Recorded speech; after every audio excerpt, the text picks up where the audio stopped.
Well, Father's Day is a celebration of love, gratitude and admiration for the men who have played a vital role in our lives. Let's reflect on this day now with Patrick Mabiletso, who is an author, a motivational speaker, as well as a life coach. Thank you so much for joining us, Patrick, in our studios.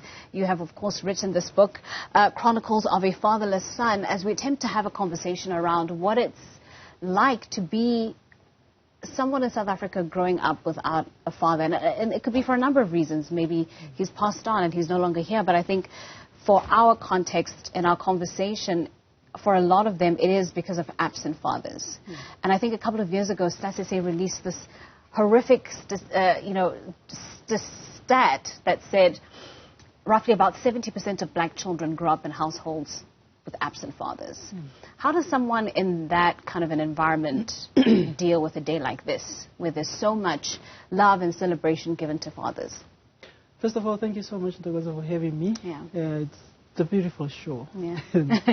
It's an important day as well when you're talking about fathers, and you ask a question, what does this day feel like for a child who doesn't have a father? I suppose as you grow, then you realize that it loses that importance as a boy child. But in the beginning, when you grow up and you're young and you see other children celebrating with their fathers or walking to the malls, or their mothers taking, their fathers for Father's Day lunch or dinner or whatever, and you start to feel, man, what is wrong with me? You start to ask yourself a lot of questions about who you are and why are you different, and those are the questions I asked myself. And I think when I was turning 7, when I was going to school, I saw a lot of kids going with their both parents, and for me it was just one parent, and it was a little bit sad for me to say, why am I different? And I started asking questions about my father, and I realized that on this day, because we watched a lot of TV at that time, and you see fathers are being celebrated, and on that day you feel like people are insensitive. They're not. They're celebrating their fathers, but you feel like, man, I'm not celebrating anybody. I don't have anybody in my life, and you start to feel,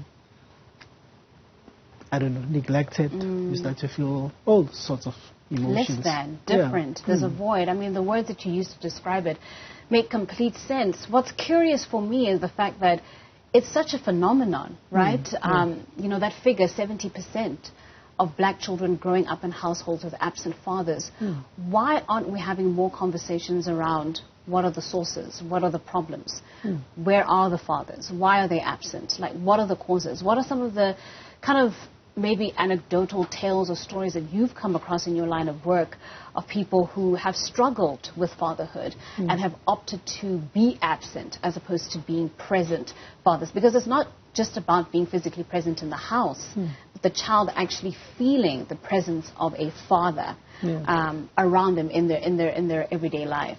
I think lately most people are having the conversations. There are a lot of organizations that are dealing with fatherless children, and most of the things that arise, you find. So that when I was writing a book, I was referring to, people who are fatherless due to death, who are fatherless due to, sometimes the father doesn't know the mother was pregnant because, the mother decided this guy is a bad guy, he cannot be the father.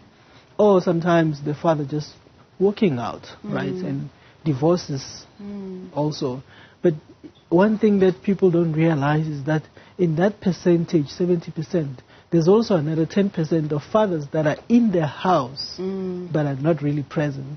They never talk to the kids, they never play with the kids, when they don't even know what grade their children are in. And that's how difficult it has gotten. I was on radio the other day, and a 45-year-old phoned and said, when I grew up, I used to see my father raising other children out there. They move out of their home, they go move in with another lady who has children, they raise those children, and they don't raise them. And I think the most dangerous thing that men don't realize is that the connection that you build and that you have with your children from the beginning, that's what's going to impact their lives. But if you're not there, anything can happen to that boy child that you left. Even a girl child, for that matter. Indeed. I mean, just in terms of data, children who grow up without their fathers grow into adults who are inclined to having mental health disorders, anxiety, depressive disorders, outbursts of anger, and this applies to both men and women. You know, it's children in general growing up without their fathers. You tell your own story.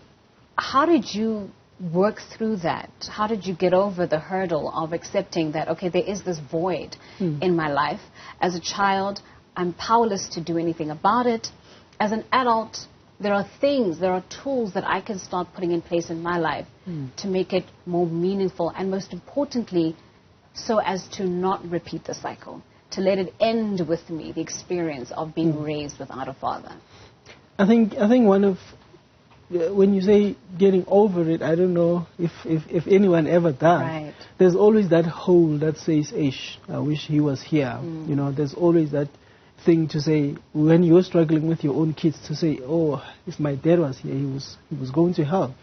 But then most guys that grow up without their fathers, they become great fathers.